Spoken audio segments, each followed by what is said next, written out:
Não havia um gesto sequer que pudesse exprimir a nova realidade. Ela se abismava. As coisas, de tal modo, já haviam se confundido que os habitantes ou viviam em ordem superior a estas coisas, ou eram presos em alguma roda. Ela própria tinha sido pega por uma das rodas do sistema, talvez mal pega, com a cabeça para baixo, uma perna saltada para fora. Rasgou-lhe uma veia de sangue na boca. Esta era a sua época. Vários transeuntes olhavam as máquinas. Se uma pessoa não compreendia as máquinas, estava inteiramente fora, quase isenta desse mundo. Mas e se as compreendia? Se as compreendia, estava inteiramente dentro, mas perdida. Ferros fervilhando, o mundo girava, ela encolhia. Mateus parecia ter a precaução de jamais se confundir consigo mesmo. Ele era o resultado no espelho da manifestação de uma outra pessoa.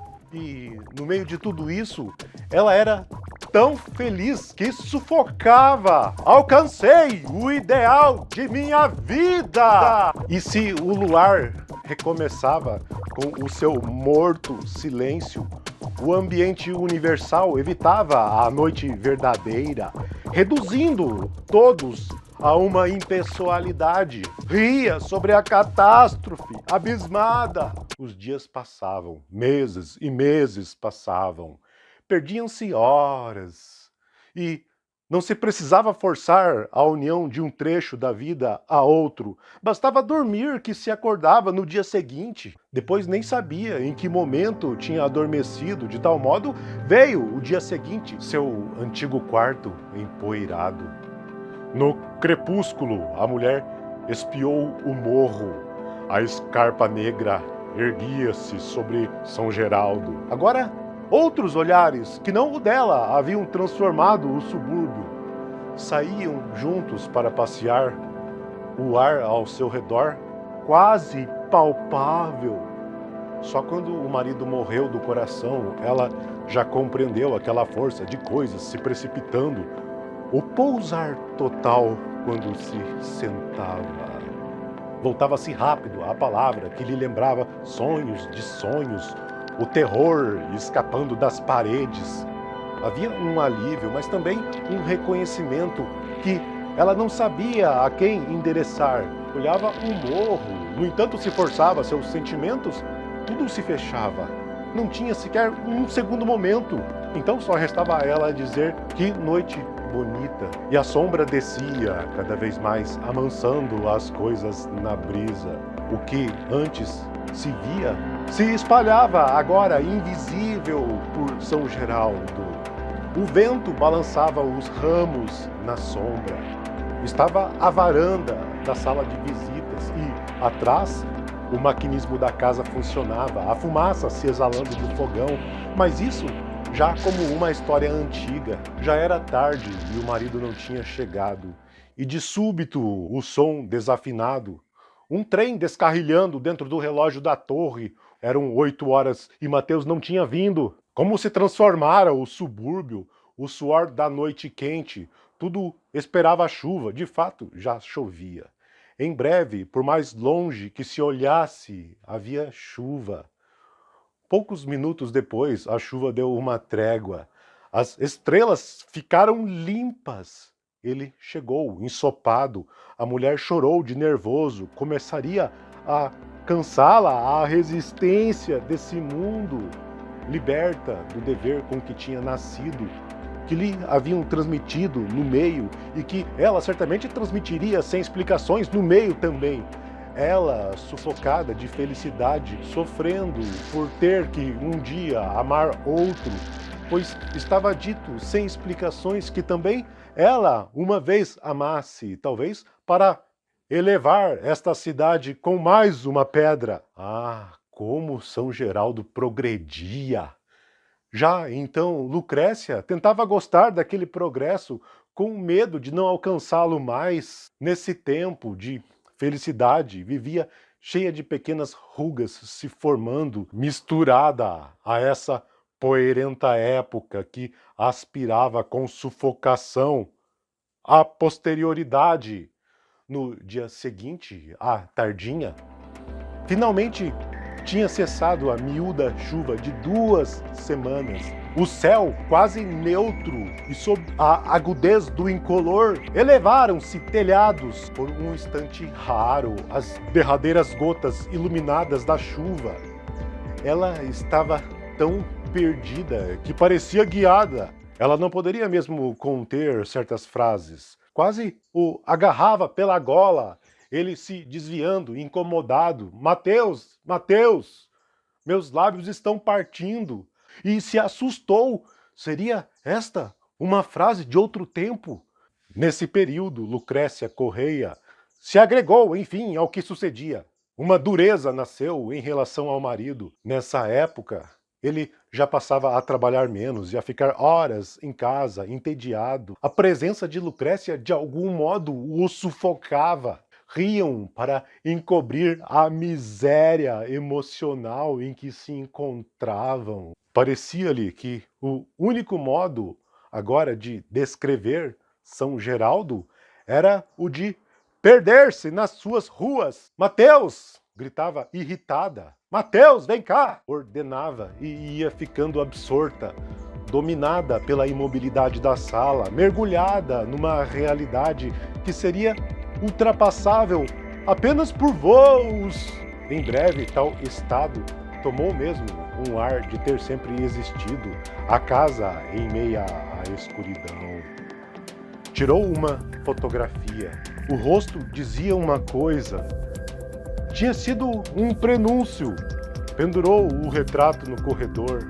Mas cada vez mais a fotografia ia se destacando e a mulher a procurava como um ideal. O rosto na parede tinha no sonho sufocante um destino, enquanto ela mesma talvez tivesse caído no maquinismo das coisas e o retrato fosse a superfície inatingível, já a ordem superior da solidão, a sua própria história que, despercebidamente por Lucrécia Neves, a fotografia tinha captado para a posterioridade. As rosas queimavam ao vento salgado.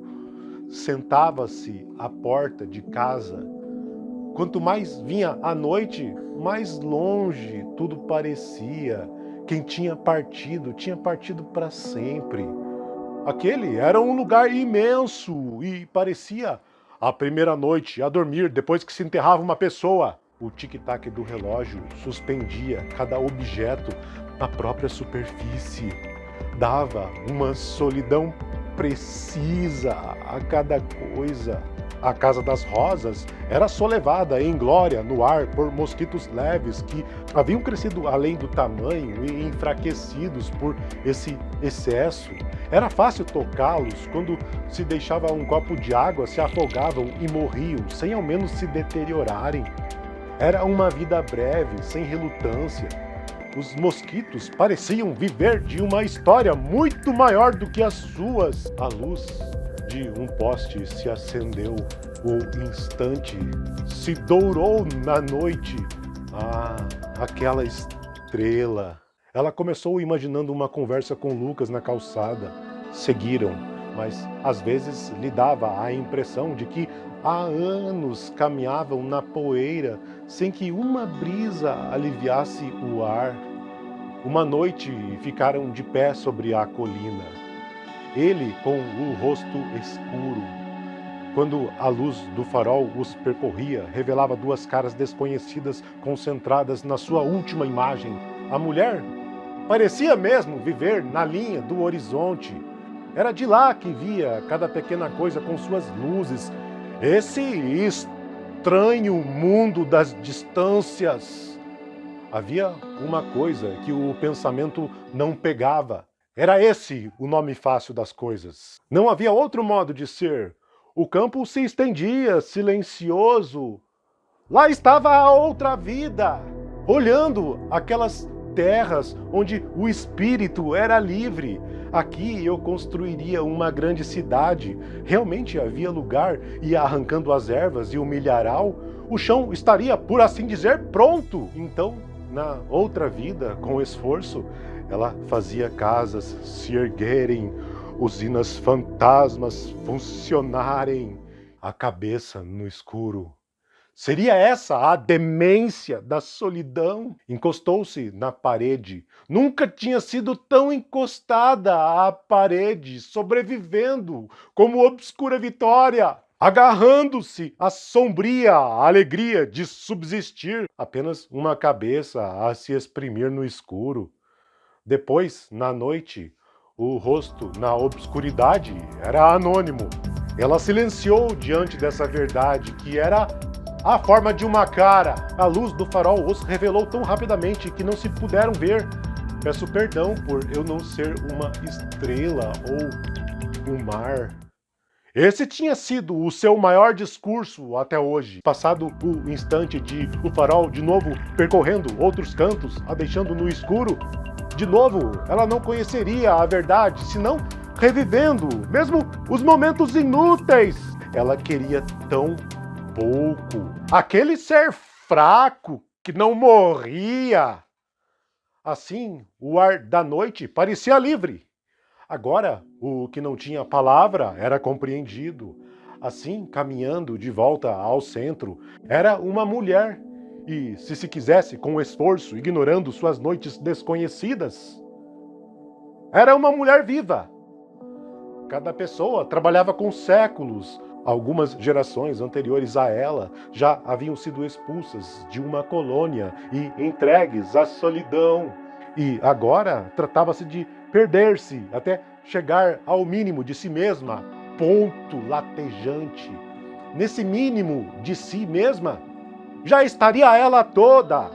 Ainda antes da morte, Lucrécia fazia parte das almas levantadas. Era a verdadeira vida dada, a que se perde, as ondas que se erguem sobre os rochedos, as rochas submersas, ela esperando através dos séculos, decrépita e criança, que ele atendesse, enfim, ao apelo das ondas sobre os rochedos, galgando a escarpa mais alta da noite. Quem não vira nas noites sem vento as flores de prata?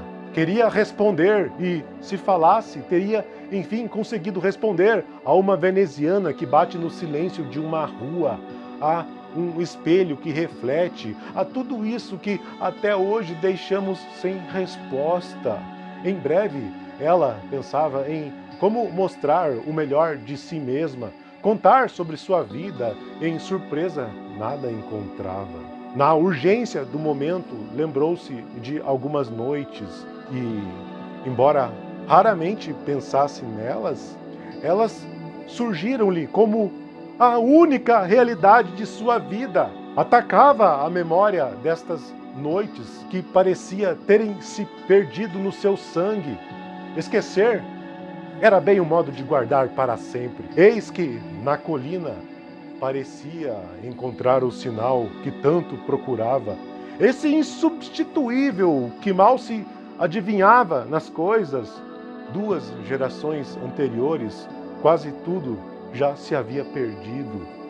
E se sofria tanto quanto se podia. Seu olhar parecia trazer sujos segredos. De que passado perverso ela emergia? E seu olhar era agora uma asa que cobrisse a sua mudez, como já tinha coberto tantas vezes o corpo impúdico de um morto. Lucrécia olhava a escuridão da terra e do céu. Esse movimento infinitamente esférico, o corpo tão miserável, só havia pecado quando se tornava impossível não pecar. Tinha caído, sim, porém tivera medo e agarrou onde pôde. Se tivesse caído até o fim, saberia que fim de queda era estar sob céu estrelado. Tinha chegado a um momento em que não tinha a menor liberdade de agir, e era nesse instante em que agiria sem escolha possível é que se tornaria responsável por suas ações. Tinha caído, sim, porém tivera medo e agarrou onde pôde. Ela se debruçou sobre si mesma.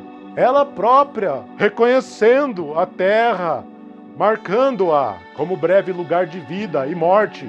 Tudo o que seria impossível tinha tomado a forma final de montanhas ao longe e uma delicadeza de curvas. Enquanto Lucas olhava a linha já apagada do horizonte, Lucrécia passou a examiná-la com tanta doçura que se perdia de si. Procurava nesse rosto, onde uma perfeição singular ultrapassava a imperfeição evidente. A primeira luz do farol bem o revelou por momentos, mas cegava as delicadezas do rosto. Só no escuro ela o veria. Ela prosseguia presa pela vertigem de um rosto. Foi entre a boca e o nariz. Nesse trecho que não tinha sequer um nome, Perseu ouviu o rádio de pé, sem sonhos. Chovia muito. A chuva nos trilhos, ainda desertos, tinha um sentido reservado de que ele parecia fazer parte. Se não compreendia as notas obscuras da música, as acompanhava com uma parte enigmática de si. Como não era de sua época, não possuía uma cultura de onde escolher sentimentos. Sem ser pai, já não era filho. Perseu entrou no vagão. Continuava a chover. A terra ensopada parecia triste, com árvores tão escuras. No trem, cada pessoa tinha uma cara. Uma cara era como um nome. Seu pensamento era apenas o ritmo das rodas. Ele tinha somente a forma para um pensamento extraordinário e não o pensamento. Começou por olhar uma mulher de traços grandes. Tinha olhos redondos, mas vazios, porque estava sozinha. E alguém duvidaria de que pudessem ver. Toda a cara dela era exterior. Como seria difícil conhecê-la, porque ela se fecharia toda em mentiras e sonhos. Mas na maior parte das vezes, ele era percebido apenas sem consciência. Como se olha o dia, rebentada no coração a veia mais grossa. Perseu, agora interessado em penetrar a escuridão através da vidraça do trem, pelo fato de ser um homem, quis olhar o mundo e viu os campos, a chuva. Ser um homem o guiava através do mistério. Sentou-se com a senhora de preto no bar da estação. E na imunda claridade, a criatura cada vez mais desconhecida à sua frente oscilava. Bem tinha notado no trem que o rapaz parecia remoto aos passageiros. Talvez porque estivesse presente e fosse real. Os outros é que se haviam afastado, os grandes olhos no espelho, aquele começo de compreensão que era apenas o mundo ao seu redor. Sua imagem antes de pôr a capa nos ombros e sair. E, maravilhoso, as transformações do bar eram as mutações monótonas de uma insônia. O rapaz de frente era grande, magro, solitário, com a alma que tem. Não havia um minuto a perder. Ela continuava correndo, pulava riachos, pressentia a direção do vento, saltava na escuridão em busca do momento, na floresta em que diria, maravilha! O paliteiro empoeirado sobre a toalha. Os olhos luziam de um fundo distante. O que era tranquilo, ainda mais distante era. O perfeito se tornava ainda mais longínquo para a moça na noite. Eis de repente uma pessoa, mas ela não tinha medo. Bom que a senhora de preto não precisasse explicar onde estava esse tempo todo, porque onde estava mesmo? Imaginava, como num sonho impossível, se levantar, desdobrar as asas e sacudir-se. E agora, porque a olhou um instante e porque seus olhares se cruzassem, há anos os dois estavam esperando. Houve um momento em que A sala ficou mais escura e mais intensa. Os dois se concentraram no paliteiro, na lâmpada, em tudo o que era pequeno e perdido. A bebida e a chuva e a sombria excitação. A maravilha à sua frente e a cena transportou-se para o sono. Tudo se obscureceu íntimo dentro da bebida. Enfim, ela, no centro desse mundo pequeno, que maravilha, durou um instante apenas.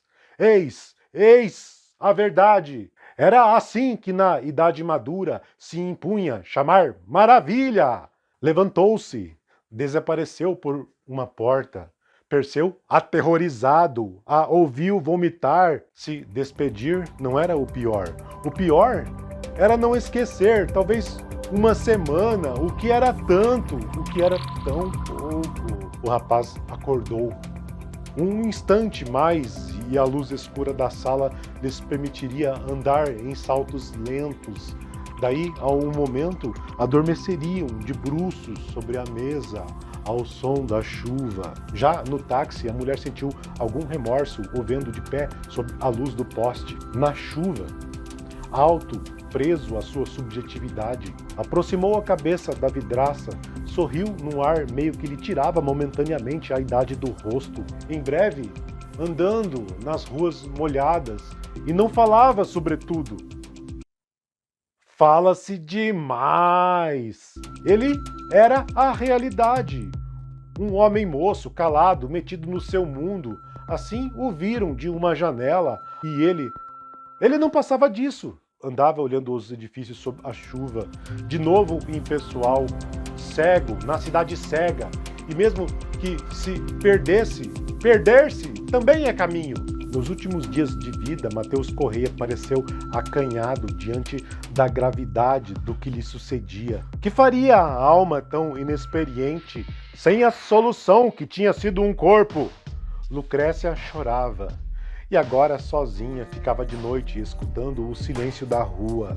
Por um momento, revia Mateus morrer do coração. Bem, vou ver uma estrelinha. Mateus tinha ido ver uma estrelinha. Por que não o viu do modo mais belo de se ver? Tinha sido bom, como todo homem bom que terminaria morrendo. Que tinha pretendido dele? Mesmo a sua morte, ela tentava destruir. Você, ao menos, não morre em casa estranha. Como se morrer não fosse sempre em casa estranha. Pudesse tornar a vê-lo, ele daria o seu melhor olhar. A viúva soluçava, arrependida, o esquecendo cada vez mais. Ele aparecia em seus sonhos. Ela não compreendia que cada pessoa era o máximo de si. Assim tentava pensar para Mateus ouvir, e no sonho ele ouvia. O sol desaparecia, vermelho e quente.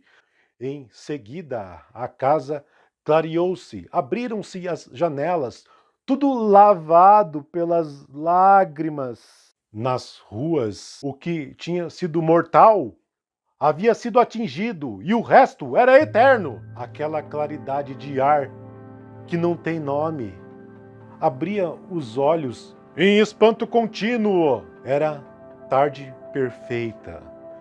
Mal descia os degraus do parque e que sol, que dificuldade de subir, tão fácil achar coisas perdidas no chão, tão fácil achar o que os outros perderam, mas nunca achando o que se perdeu, se indignava contra a baixeza de sua época. Voltando para casa mais animada, sentando-se no terraço dos fundos, olhando os telhados escuros e as torres das fábricas, extremidades secas do mundo. E na sala de visitas se acumulavam móveis, jarros, sombras, bibelôs, apenas renovados por outro dia. Guardava com cuidado o que lhe pertencia.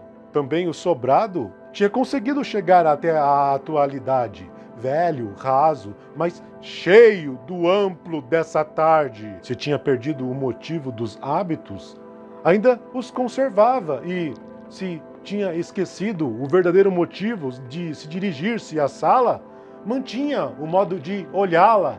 Seus dias sem explicações, de pequenos começos interrompidos, entre pressas, passos, gestos inúteis na vida vivida. Alguma coisa se tinha cumprido. E tinha, sim, mas era um pensamento muito difícil. Cumprira-se muito mais mudo, de objeto a objeto, certa ascensão diária, sempre independente do pensamento. Foi assim que a mulher se sentiu obrigada a raciocinar. Contar sua história era ainda mais difícil do que viver sua história. Mesmo porque viver agora era somente alguma coisa, avançando dia a dia.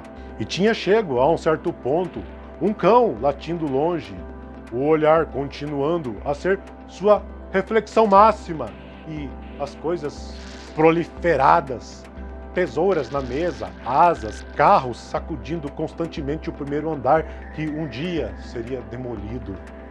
De noite, o Cruzeiro do Sul acima dos telhados, e a mulher ressoando, tranquila, náutica, de movimento contínuo das mãos tricotando, nascendo um espírito, e, sem surpresa, a clarividência dentro da clarividência, enquanto a ela mesma, apenas ciente de que aquilo tudo era intransponível, mesmo pela imaginação, essa dura verdade do sol e do vento, e de um homem andando, e das coisas postas, e uma pessoa nem sabia se dar um limite. Uma pessoa era sobrenatural.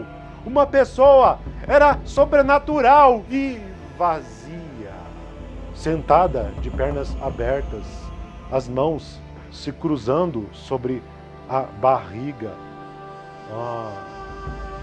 Ela tinha vivido de uma história muito maior do que a sua. Como se limitar à própria história?